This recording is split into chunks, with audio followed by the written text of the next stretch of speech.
বেলাল হাবশী রাদিয়াল্লাহু তাআলা কে?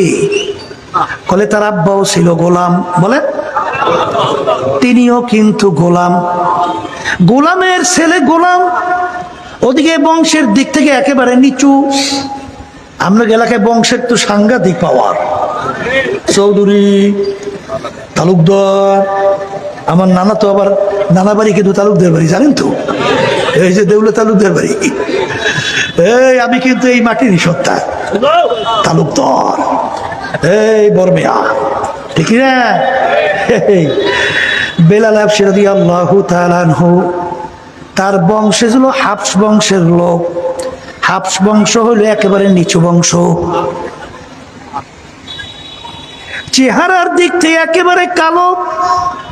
যারা কালো মানুষ দেখছেন, কোন ঢকপা সুরাত তেমন নাই, আছে কলম, কিছু জানতেন না, নিজের সাইনও জানতেন না।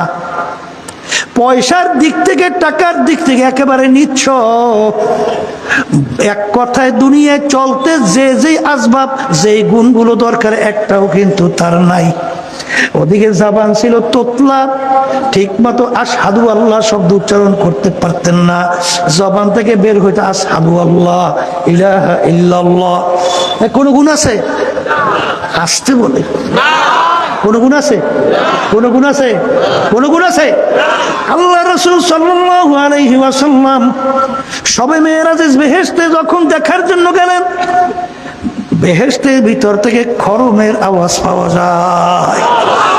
জিজ্ঞাসা করে, ভাই জিবরাইল, বেহেশতের ভিতরে কিসের খরমের আওয়াজ?